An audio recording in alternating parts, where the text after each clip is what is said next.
السلام علیکم دوستو، میں ہوں محمد نعیم۔ دوستو، کچھ لوگ دنیا میں اپنا نام چھوڑ جاتے ہیں، ایسے ہی ایک انسان جن کا نام رہتی دنیا تک سنہری حروف میں لکھا جاتا رہے گا۔ آج کی ویڈیو قوم کے اس بیٹے کے نام جسے سلطان صلاح الدین ایوبی بننا تھا۔ سلطان صلاح الدین ایوبی کا پورا نام یوسف صلاح الدین ہے۔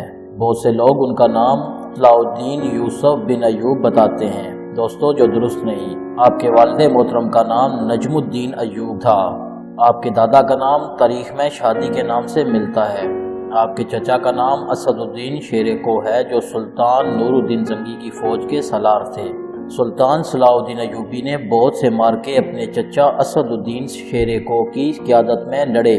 سلطان صلاح الدین ایوبی کے 3 بیٹے تھے دوستو، ایک الملک الافضل، دوسرے الملک الظاہر اور تیسرے امیر ابو بکر۔ جب سلطان صلاح الدین ایوبی بیت المقدس کو فتح کرنے گئے تو آپ کے دونوں بیٹے الملک الافضل اور الملک الظاہر بھی اس فوج کا حصہ تھے جو سلطان کے ساتھ تھی۔ دوستو، آپ کے 2 بھائیوں کے نام تاریخ میں ملتے ہیں، تقی الدین اور العادل۔ دوستو، سلطان صلاح الدین ایوبی نے عراق، حجاز، شام، یمن اور مصر پر حکومت کی۔ آپ کرد تھے اور 1138 میں تکریت میں پیدا ہوئے۔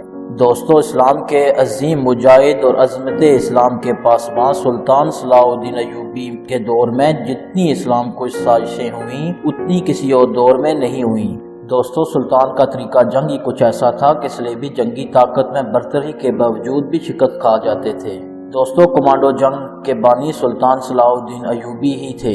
دوستو، سلطان صلاح الدین ایوبی نے ایک جنگ تو میدان میں لڑی، یہ بڑے بڑے مارکوں کا سلسلہ تھا جو صلیبی جنگوں کے نام سے ہم تک پہنچا، مگر دوستو اس جنگ کی تفصیل ہم تک نہیں پہنچی جو سلطان صلاح الدین ایوبی نے صلیبی جاسوسوں، جن میں بہت حسین لڑکیاں تھیں اور حسن بن سبا کے پیشہ ور قاتل بھی تھے، جو جنگ ان کے ساتھ لڑی وہ بہت کم ہی ہم تک پہنچی۔ دوستو، اگر وہ بیان کرنا شروع کر دوں یا سلطان صلاح الدین ایوبی کی ساری زندگی کے واقعات بیان کرنا شروع کر دوں تو کہیں دن لگ جائیں گے اور واقعات ختم نہیں ہوں گے۔ دوستو، سلطان کا محکمہ جاسوسی بہت فعال تھا، جن کا سربراہ علی بن سفیان تھا۔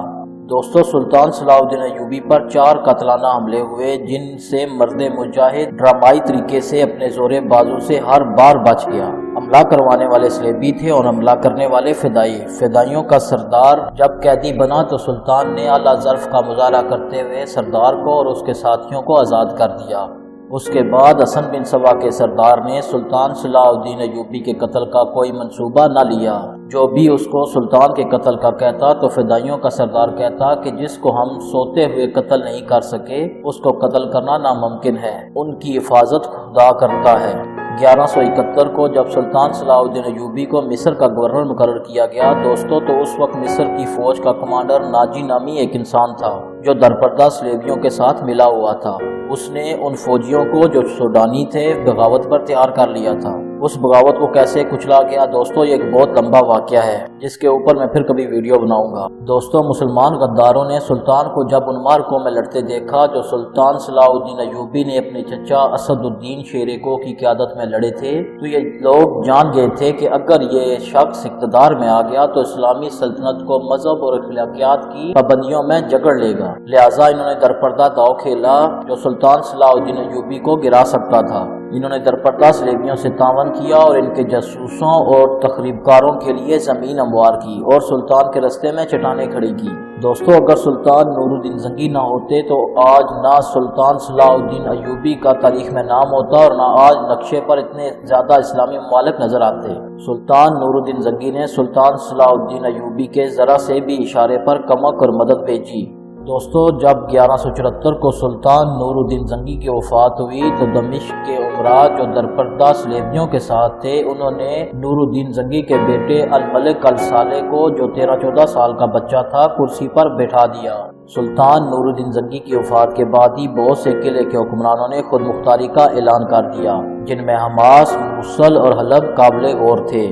سلطان نے تینوں قلعوں کے حکمرانوں کی طرف ایلچی بھیجے کہ ایک خلافت کے ساتھ متحد ہو کر رہیں، اسی میں مسلمانوں کی عزت اور عظمت اسلام کی بقا ہے۔ لیکن دوستو، تینوں کی طرف سے ایلچی کے ساتھ برا سلوک کیا گیا اور سلطان کے لیے برے الفاظ استعمال کیے۔ اس کے بعد سلطان صلاح الدین ایوبی نے اپنے کمانڈروں اور حکومت کے لوگوں کا ایک اجلاس بلایا اور ان کے سامنے ساری بات رکھی۔ دوستو اجلاس میں فیصلہ ہوا کہ آپ خود مختاری کا اعلان کر دیں۔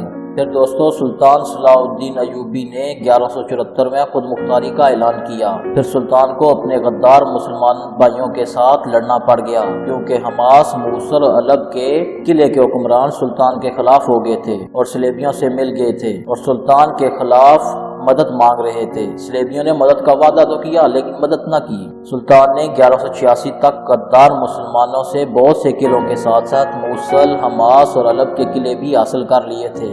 دوستو اس کے بعد سلطان نے اپنی فوج کو تیاری کا حکم دیا اور فوج کو 3 حصوں میں تقسیم کر دیا۔ ایک کو اپنے پاس رکھا، باقی 2 کو دوسرے سلاروں کی قیادت میں دے دیا اور بیت المقدس کی طرف کوچ کیا۔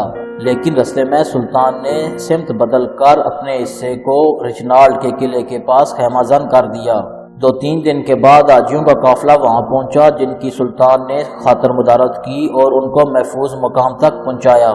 سلطان کا وہاں جانے کا مقصد حاجیوں کو محفوظ کرنا تھا اور محفوظ مقام تک پہنچانا تھا، کیونکہ دوستو رچنالڈ حاجیوں کے قافلوں کو لوٹ لیا کرتا تھا۔